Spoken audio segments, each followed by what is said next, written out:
잘 쉬셨어요?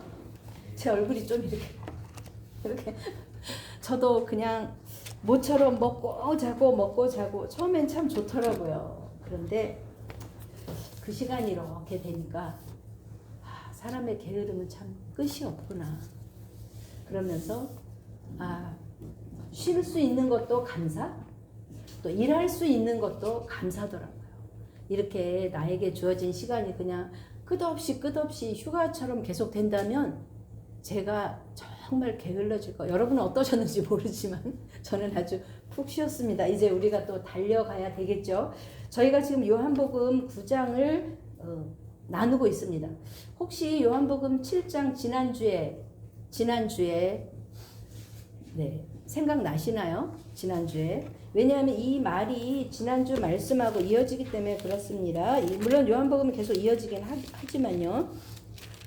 저희가 8장, 7장, 8장에서 이제 그 예수님께서 명절을 지내시면서 명절 끝에 내가 생수의 강이다라고, 내가 물이다라고 말씀하셨죠. 근데 제가 이제 그 수전절 행사를 이렇게 말씀드리면서 장막절 행사의 마지막에 물 뜨는 행사도 있었지만 또 하나 행사가 있었던 게 뭐냐면 그 성전 뜰에 지금 이제 이 메노라 같은 이 촛대를 사방에다 두고 밤이 되면 그 불을 환하게 킨 다음에 또 빛의 그 축제가 있었다고 해요. 그러니까 이 장막절은, 지난번에 장막절은 제가 물을 떠서 이 물을 주신 하나님, 우리에게 이런 추수를 주신 하나님께 감사하는 것도 있지만 또 하나는 빛으로 오신 하나님, 그 빛으로, 그건 뭐죠?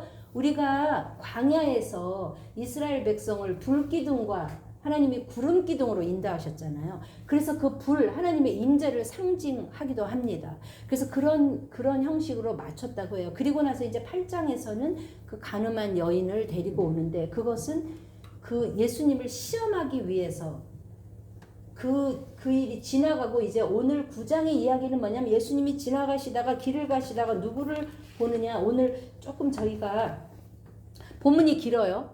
그래서 정신을 차리시고 말씀도 좀 많이 읽을 거예요. 제가 왜냐하면 요거를 한 장을 한 시간에 설교하기 때문에 그렇습니다. 예수께서 9장 1절 길을 가실 때 누구를 보았다고 했죠? 날 때부터 맹인된 사람을 보신지라 그랬어요. 여기서 보았다는 말은요, 원어적으로 보면 알다는 뜻도 있는 거예요. 그러니까 예수님이 이 사람을 무엇을 강조해요? 우리는 맹인이라면 사고로 당한 수도 있지만 여기서는 뭐예요? 날 때부터 맹인. 근데 그 당시에 사람들에게 가지고 있던 신명기적 사관을 갖고 있어요. 여러분 신명기 28장 찾아보지는 않겠어요? 28장에 보면 하나님의 말씀에 순종하면 받는 복, 불순종하면 받는 벌에 대해서 쫙 나와 계세요. 그러니까 그걸 신명기적 사관이라 그래요. 그러니까 그 신명기적 사관을 딱 가지고 있으면 내 앞에 무슨 일이 생기면 내가 무슨 죄를 지었지? 하나님 앞에 내가 뭘 잘못해서 이런 벌을 받지? 하는 것이 신명기적 사관이에요. 그런데 그렇지 않다는 것을 성경에서 말하고 있는 것이 뭐죠? 욥기잖아요. 그죠? 욥기서에 그가 애매히 당하는 고난, 그죠? 그러니까 그 당시에 사람들의, 유대인의 생각 속에 저 사람이 뭔가 불구자로 태어나, 장애인으로 태어나, 아니면 살면서 고난을 받아, 그러면 딱 뭐를 생각하는 거예요? 죄가 있어서 그래. 죄 때문이야 라고 생각해요. 물론 여러분, 그러니까 요한계시록을 배웠어요.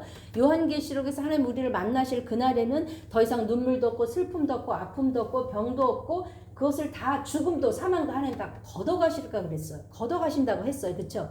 그러니까 우리 안에 일어나는 인생의 문제는 아담의 원죄 때문에 생긴 건 맞아요.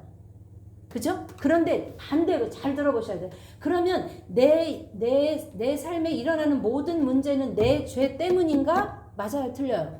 틀려요, 그건.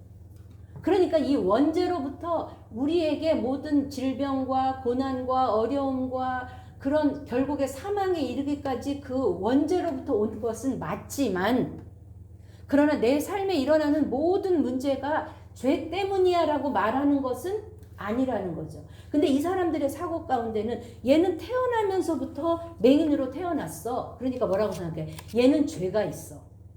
그쵸? 그 당시엔.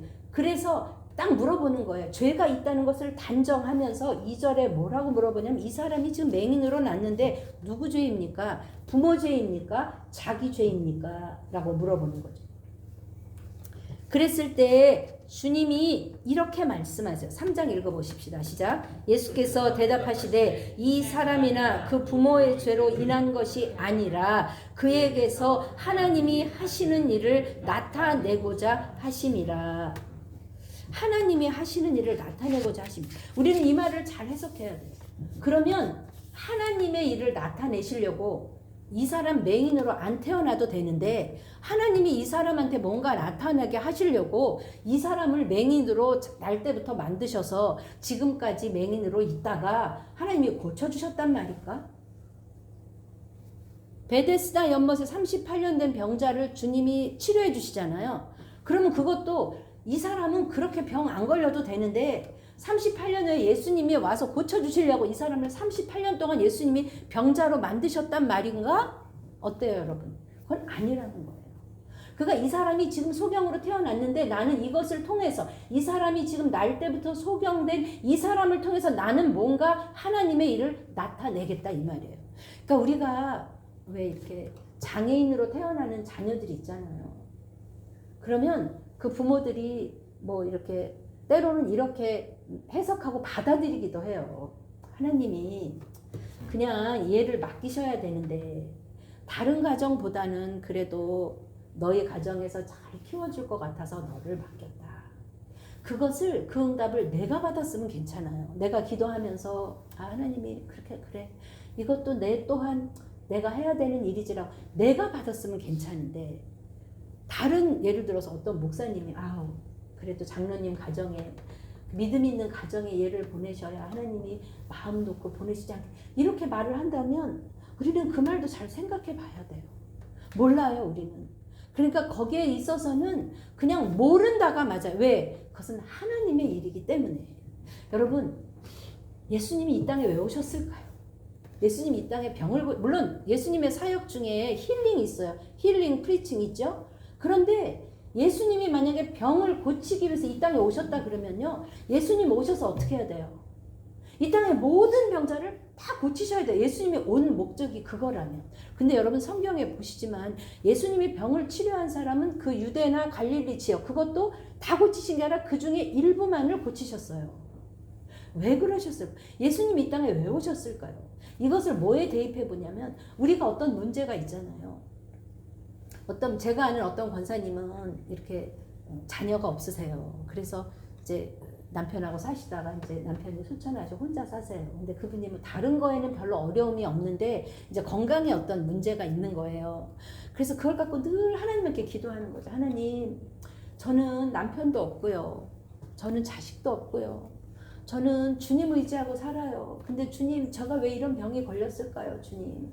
주님의 그 은혜의 그 방울, 그 눈물방울, 생명방울 한 방울만 저에게 이렇게 적셔주시면 제가 이 병이 나을 텐데 하나님 왜 그걸 안 해주시나요? 그것이 늘 그 권사님의 그 퀘스천이고 궁금증이에요. 그럼 저에게도 상담을 하세요. 그럼 제가 뭐라 그래요? 저는 모르겠어요. 그분이 믿음이 부족해서도 아니고 그분이 뭐 자식이 없는 당신은 다른 어려움이 없으니까 이 어려움을 줘서 하나님이 당신을 하나님께로 이끌려고 한다. 뭐 저는 이런 말 모르겠어요. 그냥 몰라요. 물론 그렇죠. 하나님의 말 한마디면 그분 나을 수도 있죠. 그죠? 죽은 자도 살리시는 하나님이신데 우리는 모르는 거예요. 그러니까 우리는 여기서 이미 저 사람은 죄 때문일 거야 라고 단정하는 마음. 근데 그것이 과연 이 제자들에게만 있을까? 바리새인들에게만 있을까? 우리에게는 없을까요? 우리는 어떤 사람이 그런 어려움을 당한다 그러면 그런 마음은 없을까요? 또 남들은 그렇게 생각하지 않을 수 있어요. 근데 나 스스로 어떤 일을 만났을 때 내가 하나님 앞에 뭐 죄를 지어서 이런 벌을 받는 건 아닐까? 그런 마음 없으세요? 우리 그런 마음 다 있잖아요. 특히 믿음을 가진 사람이면 그런 마음 있잖아요. 여러분 근데 그게 아니라는 거예요. 주님은 그게 아니라는 것을 이 사람이 부모의 죄도 아니고 이 사람 죄도 아니고 나는 이 사람이 소경된 것을 인해서 내가 이제 하나님의 일을 드러낼 거다 그래요. 왜 맹인일까요? 그것도 사고로 맹인이 아니라 날 때부터예요. 여러분 성경에서 읽어보시면 주님이 이제 이렇게 병자 치유하시는데 이렇게 뭐 중풍병자도 치유하시고 뭐 열병, 뭐 베드로의 장모도 치유하시고 또 나병 환자도 치유하시고 하는데 어떤 치유가 제일 많이 나냐면 장님 치유한 게 제일 많이 나와요. 왜 그런 줄 아세요? 그것은 뭔가를 의미하는 거죠. 그러니까 너희들이 사실 보고 있지만 너는 사실 보지 못한다. 그러니까 오늘의 결론은 말하자면 41절로 가시면요. 41절이 오늘의 결론이에요. 41절. 시작. 예수께서 이르시되 너희가 맹인이 되었더라면 죄가 없으려니와 본다고 하니 너희 죄가 그대로 있느니라. 이 말은 뭐냐면 차라리 맹인이면 모르겠어요. 안 보여요 할 텐데 눈을 떠가지고 보면서 그걸로 뭐를 해요? 내 눈을 갖고 뭐를 해요? 남을 판단해. 저 사람은 그럴 거야. 쟤는 그래서 그럴 거야. 아니면 또 그 눈을 갖고 누구를 판단해요? 나를 정죄하죠. 그런데 주님은 뭐라고 말씀하셨어요? 그러므로 그리스도 예수 안에 있는 자는 결코 정죄함이 없나니 그리스도 예수 안에 있는 생명의 법이 사망의 법을 끊어냈다고 주님이 말씀하시잖아요. 근데 그것을 누가 올가매느냐? 내가 올가매는 거예요. 왜요? 잘못된 나의 생각으로 인해서. 그러므로 주님은 무엇이라고 말씀하시냐면 때가 아직 낮으니 나를 보내신 이의 일, 그 일이 바로 뭐죠? 3절에 그 일이 바로 뭐예요? 나를 보내신 이의 일을 우리가 한다. 나를 보내신 이의 일은 뭐예요? 3절에 그 일이 바로 뭐예요? 하나님의 일이라는 거죠. 그래서 내가 지금 이 일을 내가 지금 하겠다 이거예요. 그러면서 주님이 딱 다시 한번 자신이 뭐라는 거를 선포하시죠? 나는 세상의 빛이라. 예전에 뭘 한번 하셨어요? 나는 생명의 떡이다 말씀하셨죠? 이제 나는 세상의 빛이다 이렇게 말씀하시는 거예요. 그러면서 여러분 38년 된 병자 고칠 때는 어떻게 고치셨어요? 생각나세요? 일어나 내 자리를 들고 일어나 가라 딱 하셨어요. 그러니까 그 사람은 믿음을 이렇게 시험할 기간도 없어요. 일어나라 하니까 그냥 진짜 일어나니까 일어나진 거예요. 그러니까 그 사람의 기적이 순간에 일어났다면 이 사람을 치유하는 방법은 주님이 너무 이상한 방법을 쓰시는 거예요. 자, 어떻게 치유하나 보시죠. 세상의 빛이라고 말씀하시면서 이 말씀을 하시고, 이 말씀은 어떤 말이죠? 내가 세상의 빛이야. 내가 세상의 빛이야. 내가 이제 너한테 빛을 줄 텐데 어떻게 하시냐면 땅에 침을 뱉어요. 한번 그 장면 여러분 상상해 보세요. 땅이 지금 말랐잖아요. 그러면 땅에 침을 뱉어서 그 침으로 반죽을 하려면 침을 얼마나 많이 뱉어야 되겠어요. 예전에 한참 우리가 자랄 때면 경범죄 이런 게 있었어요. 아세요 혹시 경범죄? 그래가지고 길 가다가 뭐 껌 뱉거나 침 뱉으면 막 그랬어.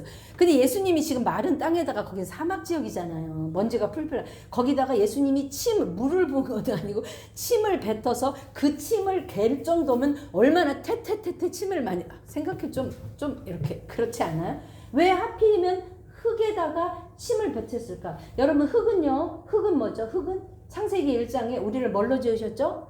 흙으로 지으셨어요. 그죠? 그런데 그 흙이 어떻게 됐느냐? 아담의 원죄로 말미암아 그 땅이 흙이 뭐야? 저주를 받게 돼요. 그래서 뱀한테 뭐라 그래? 너 이제 저주받아. 너 평생 배로 기어다녀. 그리고 뭘 먹어? 흙을 먹어. 저주받은 흙이에요. 그리고 땅이 저주를 받아서 이제 가시와 엉겅퀴를 내니까 농사하지 않으면 안 되는 거예요. 그 저주받은 그 땅에다가 흙에다가 말하자면 우리의 육신 이 앞을 보지 못하는 이 우리의 먼지 같은 우리의 그런 육신 그런 걸 의미할 수도 있겠죠. 모르겠어요. 왜 그렇게 하셨는지는. 그렇게 한 다음에 그 다음에 진흙을 이겨서 어디에 발라요? 그 눈에 발라요. 여러분 그렇잖아도 안 보이잖아요. 근데 우리가 만약에 보이는 사람도 진흙을 이겨가지고 여기다가 이렇게 바른다. 보일까요? 안 보일까요? 안 보이겠죠. 근데 그렇지 않아도 보이는 그 사람한테 진흙을 여기다 이겨서 바른 다음에 그 다음에 어떻게 말씀하시냐면 7절 말씀하십니다. 시작. 이르시되 실로암 못에 가서 씻으라 하시니 실로암은 번역하면 보냄을 받았다는 뜻이라. 보냄을 받았다. 여러분 요한복음 8장 16절 한번 찾아보실게요. 요한복음 8장 16절 같이 한번 읽어보시죠.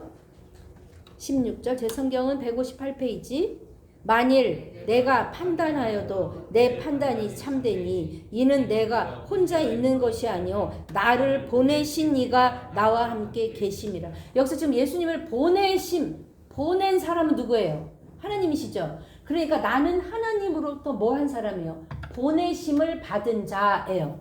그런데 이 실로암으로 가라. 실로암 뜻이 뭐라고요? 보내심을 받았다 이 뜻이에요. 그러니까 이에 가서 씻고 밟은 여기 성경에서는요 금방 나왔지만 여러분 이 사람은 지금 길에서 구걸한 맹인 거지라 그랬어요. 이제 뒤에 보면 그럼 어디서 구걸했겠어요? 사람들이 많이 오가는 성전 근처라든가 거기서 했겠죠. 여러분 그 머릿속에 자 우리 그 느헤미야 성벽 지도가 있죠? 지도가 있죠? 위에가 이렇게 양문 뭐 이렇게 쭉 있어요. 그 밑으로 쭉 내려오면 그 끝에 뭐가 있어요? 못이 있어요. 그러니까 거기는 낮은 곳이에요. 그러니까 이 맹인이요 거지였어요. 앞을 못 봤어요. 그 당시에 막대기가 있었는지 뭐 여기 누가 데리고 갔다는 말도 없어요.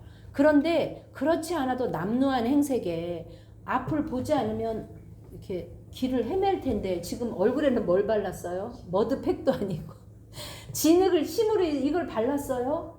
그리고 예수님이 실로암으로 가서 씻으라는 거예요. 여러분 같으면 어떻게 하시겠어요? 여러분 같으면 나 같으면 첫째 그 사람은 앞을 볼 수 없잖아요. 그러니까 여기서부터 성전이 있는 곳에서부터 실로암이 있는 못까지 걸어간다? 그러면 그 길이 평소에 그가 실로암의 못에 가서 물을 떠본 적이 있을까요? 없을까요? 없는 거예요. 초행길이에요. 그러면 그 길을 어떻게 가야 돼요? 그 길을 비틀거리면서 때로는 넘어지면서 지나가는 사람이 보고 뭘 했을까요? 쟤 지금 거지 아니야? 얼굴은 또 뭐야? 아니 동냥하던 게 어디를 가? 이런 사람들이 그 비유 이것을 우리의 삶에 한번 대입해 보는 거예요. 주님을 만났어요. 주님이 말씀하셨어요. 그런데 나의 어떤 문제 그 문제를 하나님이 38년 된 병자처럼 즉시 고쳐주는 경우도 있지만 이렇게 하나님이 그 문제를 해결해 주시기까지 내가 감당해야 될 어떤 고통과 인내와 순종과 이런 기간이 필요한 것도 있다는 거예요. 이 맹인이 만약에 내가 거기를 어떻게 걸어가요? 하고 안 갔다면 가다가 넘어지고 조롱받고 다시 왔다면 그 맹인은 다시 보게 되는 그러한 하나님의 일을 보지 못했을 거예요. 저는 오늘 말씀의 제목을 하나님의 일을 보는 눈이에요. 바리새인들은 눈이 있어요. 맹인은 눈이 없어요. 그런데 이 보이지 않는 눈을 가지고 있었지만 그에게는 글쎄 믿음이 있었는지 주님이 뭐라고 하셨는지 여기 성경은 나와 있지 않기 때문에 내가 네 눈을 뜨게 해주겠다 무슨 이런 말도 없어요. 그냥 일방적으로 명령하시는 거예요. 그런데 이는 뭐냐? 순종했어요. 그 일에 순종했어요. 내가 원하는 방식이 아니에요. 하나님의 방법이에요. 내가 하나님을 따라갈 때 하나님을 주님으로 믿고 따라갈 때 내가 원하는 방식이 있어요. 하나님 요거 요렇게 해주시면 제가 주님 잘 섬길게요. 그리고 하나님 이렇게 해주시면 좋겠어요. 하나님이 내가 원하는 방식대로 해주실 때도 있고 그렇지 않을 때도 있어요. 내 소원을 주님께 아뢰라. 그래야면 주님이 들어주시겠다. 성경에 그런 구절이 많잖아요. 그런데 주님이 그렇게 해주실 때도 있어요. 그런데 그렇게 해주시지 않을 때도 있다는 거죠. 여기서 우리가 이 맹인에게 보아야 될 한 가지가 있다면 그것은 내 생각이 아니어도 내 방법이 아니어도 나는 어차피 안 못 보는 사람인데 나에게 이런 일을 명하시는 그분이 누구인지 이 맹인은 정확히 알아요? 몰라요? 몰라요. 왜? 눈이 멀었잖아요. 물론 소문은 들었을 수 있어요. 이 사람이 예수님을 어떤 사람이라고 생각하느냐? 그는 그냥 10절에 뭐라고 얘기해요? 그 사람이래요. 여러분 이제 본문을 읽어가시면서 이 맹인이 예수님을 생각하는 단계가 변해요. 처음에는 뭐라고 생각하죠? 10절에 그 사람. 그는 그 사람이에요. 그랬더니 씻었더니 어떻게 됐죠? 씻었더니 밝은 눈으로 돌아왔더라 그랬어요. 그랬을 때 사람들이 몰라보고 뭐 그 사람이다 아니라 분분하니까 네 눈이 어떻게 떠졌느냐 할 때 그분은 정확하게 이야기합니다. 11절 시작. 대답하되 예수라 하는 그 사람이 진흙을 이겨 내 눈에 바르고 나더러 실로암에 가서 씻으라 하기에 가서 씻었더니 보게 되었노라 했어요. 사랑하는 여러분, 이 성경엔 병 고치는 일이 많이 나와요. 그런데 병 고치는 일, 물이 변화해 포도주가 되는 일, 그런 모든 일들은 성경에서 요한복음에서 뭐라고 하죠? 사인이라고 그랬어요. 누구를 가리키는 사인이에요? 예수님을 가리키는 사인이에요. 그러면 그 사인을 통해서 우리는 하나님을 봐야 되는데 하나님이 아닌 그 자체가 목적인 사람은, 여기서 만약에 이 사람의 목적이 눈을 뜨는 게 목적이었다면 이 사람은 거기서 만족하고 예수님을 떠나는 거예요.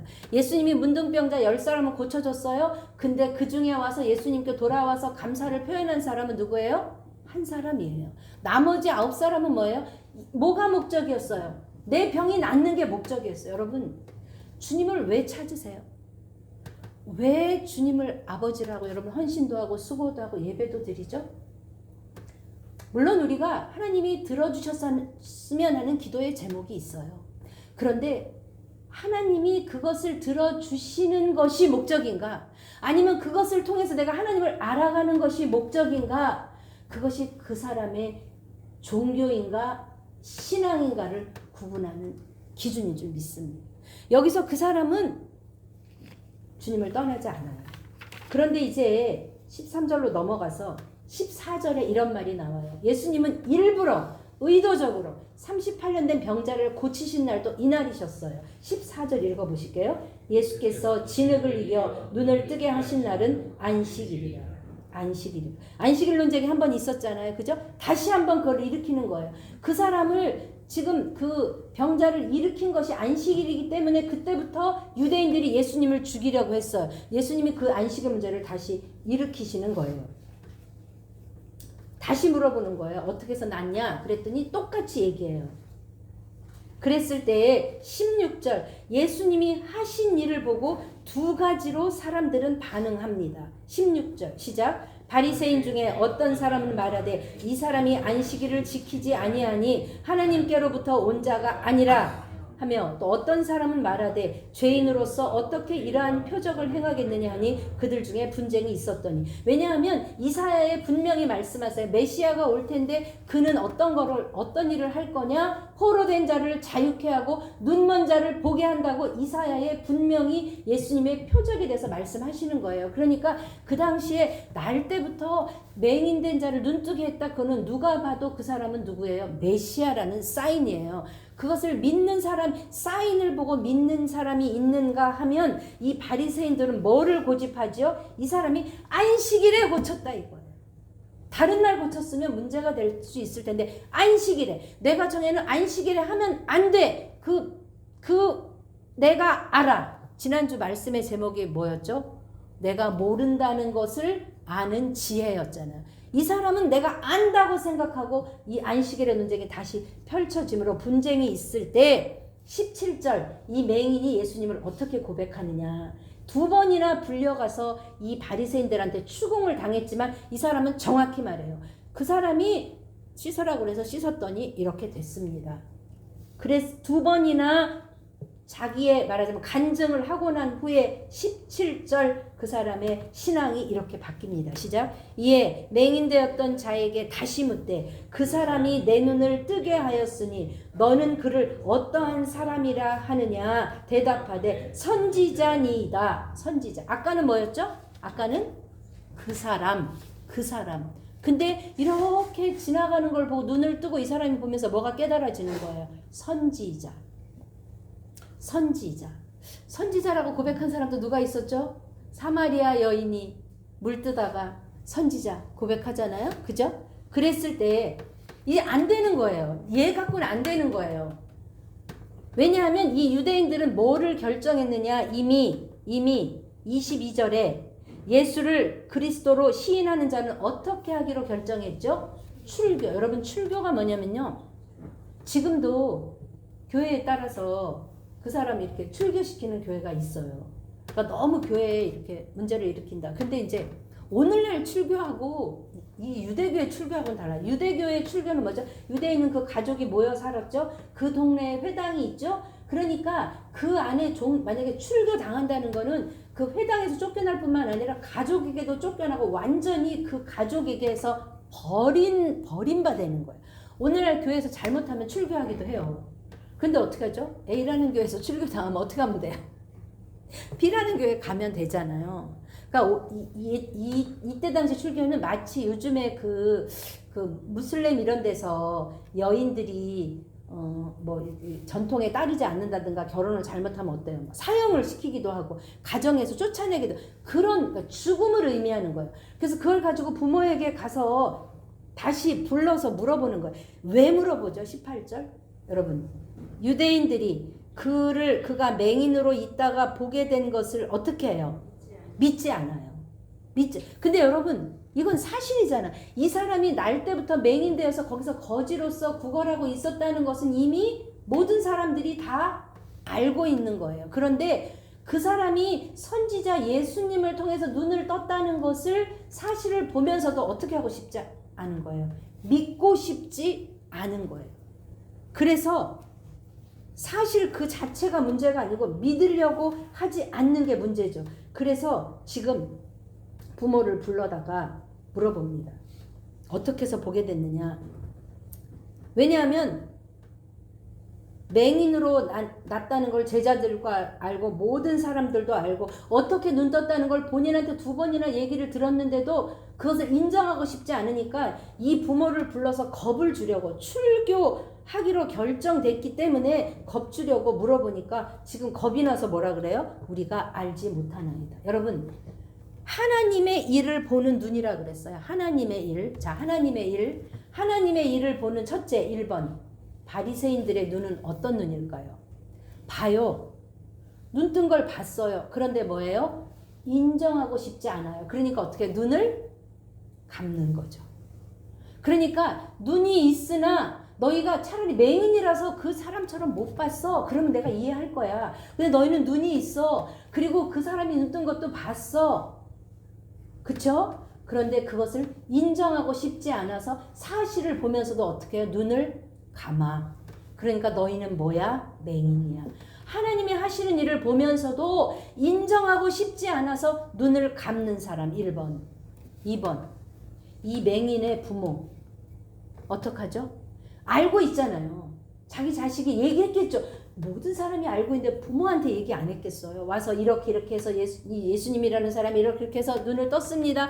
했는데도 그는 어떻게 해요? 21절 시작. 그러나 지금 어떻게 해서 보는지 또는 누가 그 눈을 뜨게 같이 한번 읽어보시죠. 9장 21절 시작. 그러나 지금 어떻게 해서 보는지 또는 누가 그 눈을 뜨게 하였는지 우리는 알지 못하나이다. 그에게 물어보소서. 그가 장성하였으니 자기 일을 말하리이다. 22절. 그 부모가 이렇게 말한 것은 이미 유대인들이 누구든지 예수를 그리스도로 시인하는 자는 출교하기로 결의하였으므로 그들을 무서워함이로라.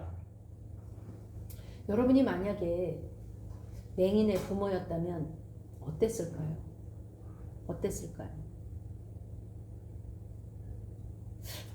죽었던 아들이 살아온 것처럼 글쎄요.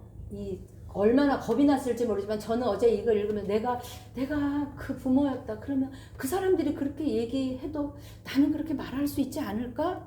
라고 생각은 했지만 지금 이 시대에 이 교회의 상황에서라면 내가 쉽게 말할 수 있었겠지만 그 시대의 그 상황에서라면 부모들이 겁나서 말할 수 없는 상황도 있다는 거예요. 그러니까 예수님의 하심을 보면서도 애써 눈을 감으려는 사람이 있는가 하면 알면서도 뭐예요? 두려워서. 이걸 우리 삶에 적용하면 뭐죠? 내가 만난 주님을 전하는 일에 있어서 좀 두렵기도 하고 주저되기도 하고 그래서 주님을 알리지 못하는 거. 주님을 증거하지 못하는 그 사람은 뭐라 그럴까요? 보지만 고개를 돌려버리는, 외면하는 이런 사람이라면 세 번째 이 맹인은 어떠한 사람이냐? 어떠한 사람이냐? 다시 불러서 24절에 다시 불러서 뭐라고 얘기를 하느냐? 이렇게 이야기를 해요. 9장 24절 시작. 이에 그들이 맹인이었던 사람을 두 번째 불러 이르되 너는 하나님께 영광을 돌리라. 우리는 이 사람이 죄인인 줄 알리라. 이 사람은 누구죠? 예수님. 그러니까 너는 하나님께 영광을 돌려야 돼. 네가 지금 눈 뜬 거 하나님께 영광을 돌려야 돼. 그런데 그 사람은 아니야. 왜? 이 사람은 뭐야? 예수님은 뭐야? 죄인이야. 왜? 안식일에 했으니까. 라고 죄인이라고 단정 짓는 거죠. 여러분, 우리는 이렇게 단정을 잘 지어요. 그리고 성격이 급한 사람일수록 내가 가지고 있는 지식에 의해서 판단해요. 그런데 남을 그렇게 판단하는 것도 죄이지만 제가 보면 굉장히 양심적이고 바르게 살려고 하는 사람들 중에는 덜어는 누가 누구를 정죄하느냐? 내가 나를 정죄하더라. 내가 이렇게 하는 거는 내가 이래서 그래. 하나님이 내가 뭔가 하나님을 안 기쁘게 해서 그래. 내가 뭔가 하나님은 내 말을 안 들어주고 나는 안 이뻐해서 그래. 이렇게 나 자신이 내 자신의 판단에 나를 가두는 일이 여러분 얼마나 많습니까?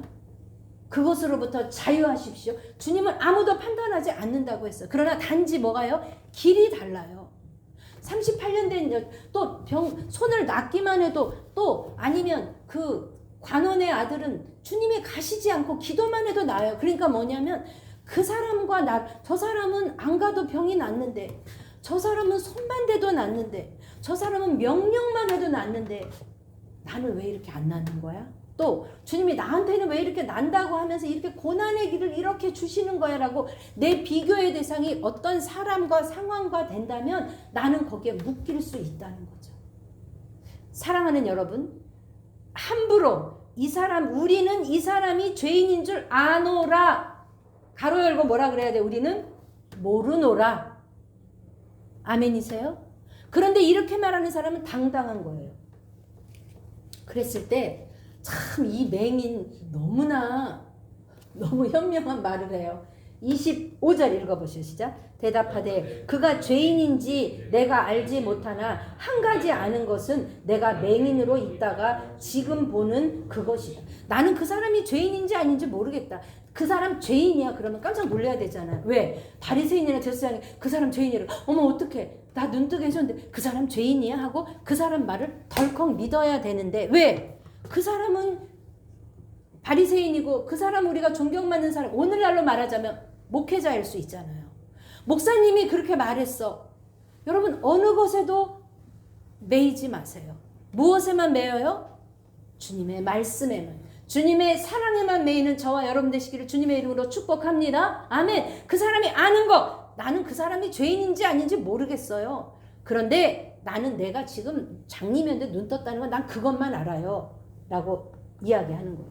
그러니까 또다시 어떻게 했느냐 또다시 물어보는 거예요. 이미 얘기했잖아요. 얘기하지 않는 거예요. 그러면서 내가 이미 말했는데 27절 시작. 대답하되 내가 이미 일렀어도 듣지 아니하고 어찌하여 다시 듣고자 하나이까? 당신들도 그의 제자가 되려 하나이까? 이 말은 뭐냐면 아니 내가 분명히 얘기했는데 왜 자꾸 묻는 거예요? 그러면 당신은 지금 내가 궁금해서 묻는 게 아니라 그 예수님이 궁금한 거죠? 그러면 그 사람한테 가서 물어보세요. 당신 설마 그 사람 제자 되고 싶어서? 당신은 지금 내 눈 뜬 거에 관심 있는 게 아니잖아요. 왜? 분명히 얘기했어요. 그쵸? 근데 안 묻고 자꾸 물어보니까 왜 자꾸 묻는 거예요? 이게 궁금한 게 아니라 그 사람 궁금한 거죠? 그 사람 궁금하면 그 사람한테 가서 그 사람 제자 되세요. 이렇게 얘기하니까 이 사람들이 발칵 뒤집으면서 나는 모세의 제자라 이야기해요.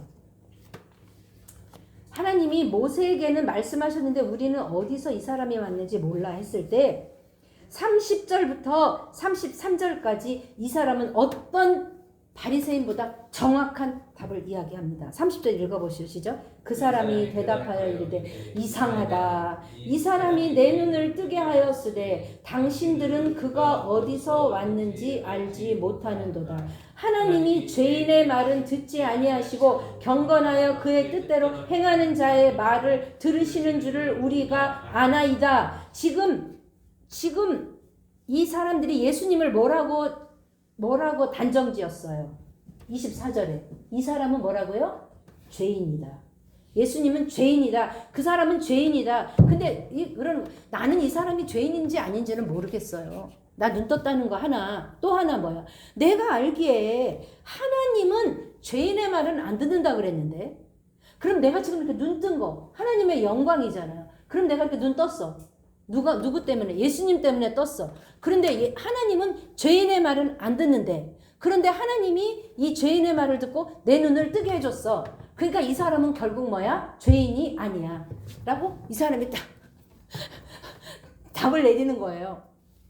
그러면서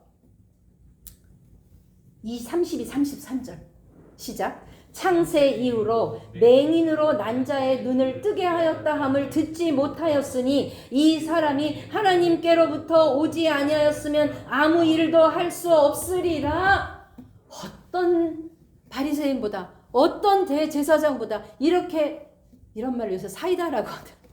사이다 아주 시원하게, 그쵸? 아까는 뭐였어? 이 사람. 그래, 두 번째는 뭐였죠? 선지자. 세 번째는 뭐라고 고백해줘? 하나님께로부터 온 자. 하나님께로부터 온 자는 너야. 메시아죠. 이렇게 딱 결정지어서 이야기하는 거예요. 바리새인들의 반응은 예수님을 인정하지 않겠다는 거예요. 그렇게 율법을 강조하지만 그 예수님이 무슨 일을 해도 예수님이 메시아임을 증거하는 일을 이미 했어요. 물이 변하여 포도주가 되게 했고, 그 관리의 아이를 또 고쳤고, 그리고 또 38년 된 병자를 고쳤고, 지금 맹인의 눈을 뜨게 했고, 또 요한복음 읽어보면 예루살렘에서 많은 이적을 행했다고 했어요. 그 증거가 많이 있어요. 그럼에도 내가 아는데 다 필요 없어. 내가 아는데 안식일에 그 사람이 병을 고쳤다면 이 사람은 메시아가 아니야 라고 하는 거예요. 여러분, 내가 생각하는 이 안식일에, 내가 알기에 그런 거 우리한테는 없을까요? 네. 이거에 매여서 자신의 독선과 아집과 무지에 매여서 율법을 말하면서도 율법에 반응하지 않는 사람이에요. 그래서 이 사람이 지금 하나님께로부터 왔습니다. 그 사람은 메시아입니다. 라고 하니까 그들이 뭐라고 이야기하죠? 34절 시작. 그들이 대답하여 이르되 내가 온전히 죄 가운데서 나서 우리를 가르치느냐 하고 이에 쫓아내어 보내니라. 여러분, 자요. 이 사람이 만약에 맹인으로 태어났어요. 그래요. 그러면 그 사람들의 신명기적인 사관에 의하면 이 사람은 뭐 때문에 맹인이 됐어요? 죄 때문에. 그죠? 죄 가운데서 죄 때문에 맹인. 그게 맞다고 해요. 그러면 지금 이 사람은 맹인이에요? 눈을 떴어요? 눈을 떴잖아요. 그럼 이 사람은 더 이상 죄인이에요? 아니에요? 죄인이 아니잖아요. 그 사람의 논리에 의하면 이 사람은 맹인이어도 맹인이었기 때문에 죄인이 아니라 우리는 다 죄인이에요. 근데 이 바리새인들의 논리에 비춰보자는 거죠. 맹인으로 태어났을 때는 너는 죄인이야. 그렇다면 반대. 지금 눈을 떴어. 보여. 그럼 죄인이야? 아니야? 죄인이 아니에요. 더 이상. 근데 뭐라고 지금 덮어 씌우죠? 네가 지금 죄 가운데서 태어나, 너가 죄인인 주제에 우리를 가르쳐? 말 돼요, 안 돼요? 안 되는 거잖아요. 내가 I was once blind, but now I can see. 그지? 내가 맹인이었는데 이제는 보게 되었으니까 나는 죄인이었을지 모르지만 지금은 아닌데도 그거를 보지 않는 거죠. 사랑하는 여러분, 우리는 이 이야기를 들으면서 예수님께 쫓아냈다는 거는 단지 가라가 아니라 뭐 했다는 거예요? 출교. 아까 뭐라고 그랬어요? 예수님을 메시아라 고백하는 사람은 뭐 하기로? 출교하기로 결정했어요. 그러니까 이 사람이 이미 출교된 거예요. 쫓아냈어요. 그러니까 집에서만 쫓아낸 것이 아니라 회당에서만 쫓아낸 것이 아니라 어디서도, 집에서도 쫓겨난 거예요. 부모님은 그게 두려워서 메시아라고 고백을 안 한 거죠. 그런데 그 쫓겨난 것 어떻게 볼 수 있느냐면 우리가 주님 믿다가 당하는 고난, 어려움일 수 있죠. 그런데 그 어려움 때문에 그 사람은 어떻게 하게 되느냐? 오늘 35절에 예수님을 만나는 거예요. 왜? 35절 읽어보시죠. 예수께서 그들이 그 사람을 쫓아냈다 하는 말을 들으셨더니 그를 만나사 이르시되 내가 인자를 믿느냐. 인자는 지금 영어로 뭐가 돼 있죠? Son of Man. 그랬어요. 네가 하나님의 아들을 믿느냐. 왜냐하면 그 사람도 알아요. 내가 날 때부터 맹인이었는데 내 눈을 떠서 보게 하실 수 있다면 이건 누구만 하실 수 있는 일이다? 하나님만 하실 수 있는 일이다. 그 사람은 하나님의 아들이다. 네가 인자를 믿느냐 했을 때 주님 내가 믿겠습니다. 그랬더니 네가 너와 있는 자가 그이니라 할 때 이제 누구라고 고백하느냐. 38절 시작. 이르되 주여 내가 믿나이다 하고 뭐예요? 절하는지라. 뭐라 그랬어? 영어로 worship. 그를 예배했다 그랬어. 그는 이제 예배자가 된 거예요. 그 사람이었다가 선지자였다가 그가 메시아임을 고백하고 이제 나의 주님으로 고백하는 거죠. 그런데 이렇게 오기까지 그의 삶은 순탄하지 않았어요. 그죠? 날 때부터 몇 년이었는지 모르지만 어려움이 있었죠. 또 그리고 진흙을 바르고 실로암까지 가는 그 고난의 길이 멀쩡한 사람은 금방 달려갔다 올 수 있는 길도 보지 못하는 그 사람은 얼마나 헤매면서 때로는 원망도 안 했겠어. 내가 지금 뭐 하는 거야? 하지 않았겠어요? 그런데 그 사람 안에 있던 뭐죠? 믿음. 주님을 향한 믿음. 그것이 결국 하나님의 아들을 예배하게 되는 줄 믿습니다. 그러면서 주님은 말씀하십니다. 39절에 내가 이 세상을 뭐하러 왔다고요? 심판하러 왔는데 보지 못하는 자들은 보게 하고 보는 자는 맹인이 되게 하려 함이라 하니까 바리새인들이 우리도 맹인인가? 이건 진심은 아니에요. 나는 보는데. 근데 주님은 다시 한번 오늘의 결론 41절을 말씀하십니다. 시작. 예수께서 이르시되 너희가 맹인이 되었더라면 죄가 없으려니와 본다고 하니 너희 죄가 그대로 있느니라. 사랑하는 여러분, 우리의 삶에 일어나는 고난은 여러 가지 의미를 갖고 있어요. 신명기적 사관에 의하면 그거는 죄의 결과지만 여러분 말씀 한번 찾아보실게요. 마태복음 5장 10절.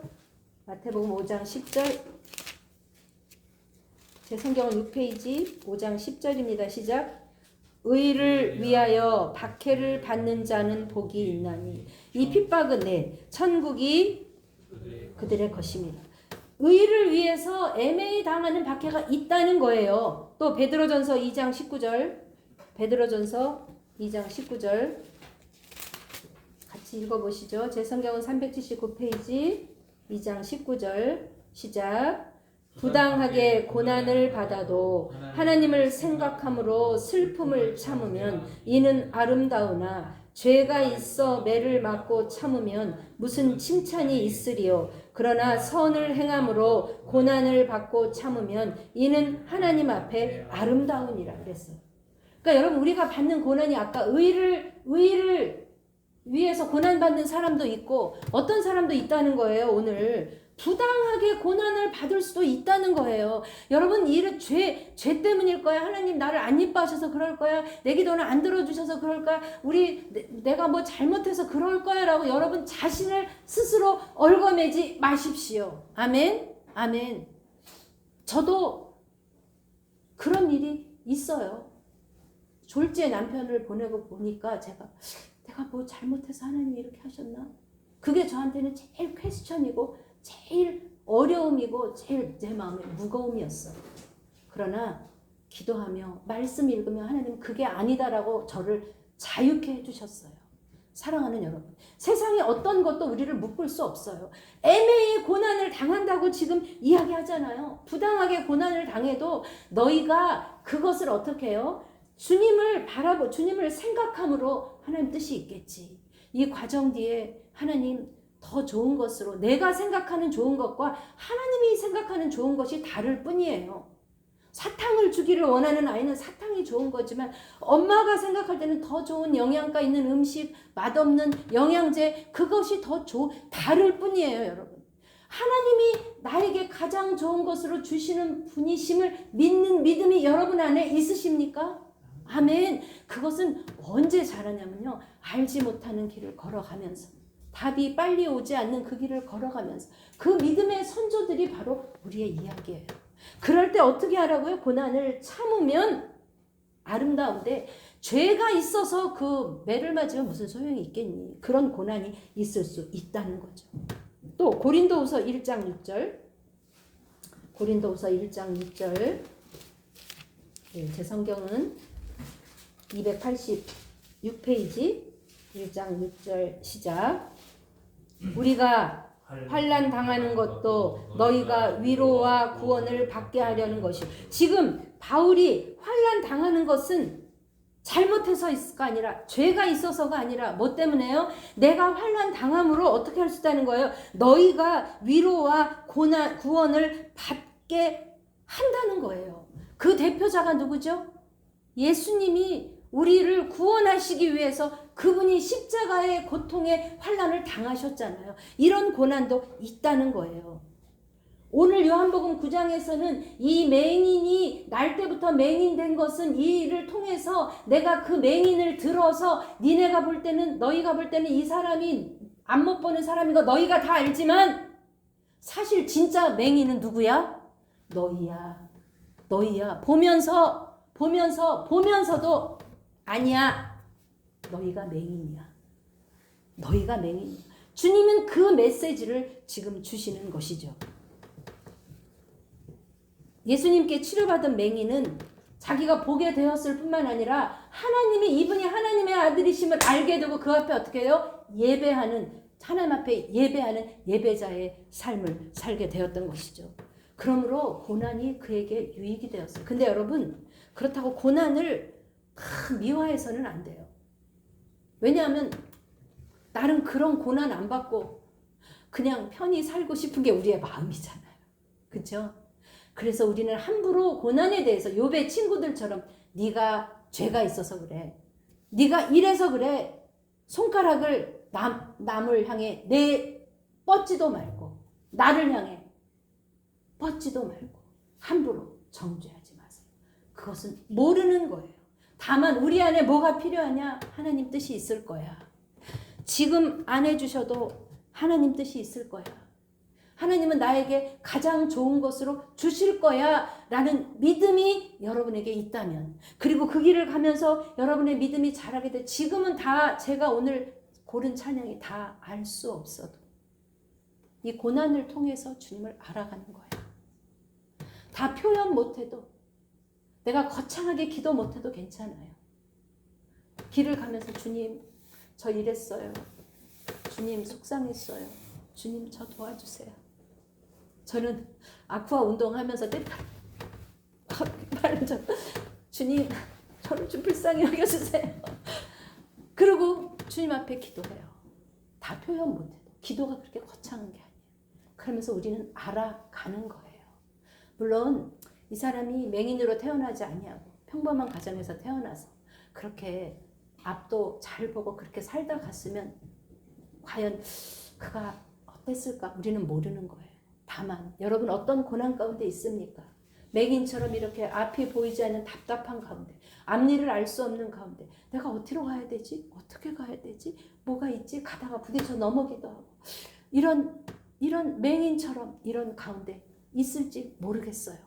답답한 거 38년이나 누워서 언제 누가 나를 저 물에 넣어줄까 하고 답답함으로 있는지 모르겠어요. 또 어떤 사람은 어떤 문제가 또 해결돼서 기쁨으로 가는 사람도 있을지 모르겠어요. 그러나 여러분, 내 신앙의 여정을 다른 사람하고 비교하지 마십시오. 내 신앙의 여정을 평가하지 마십시오. 다른 사람의 신앙의 여정을 왈가왈부하지 마십시오. 한마디면 좋게요. I don't know. 몰라요. 저는 몰라요. 모릅니다.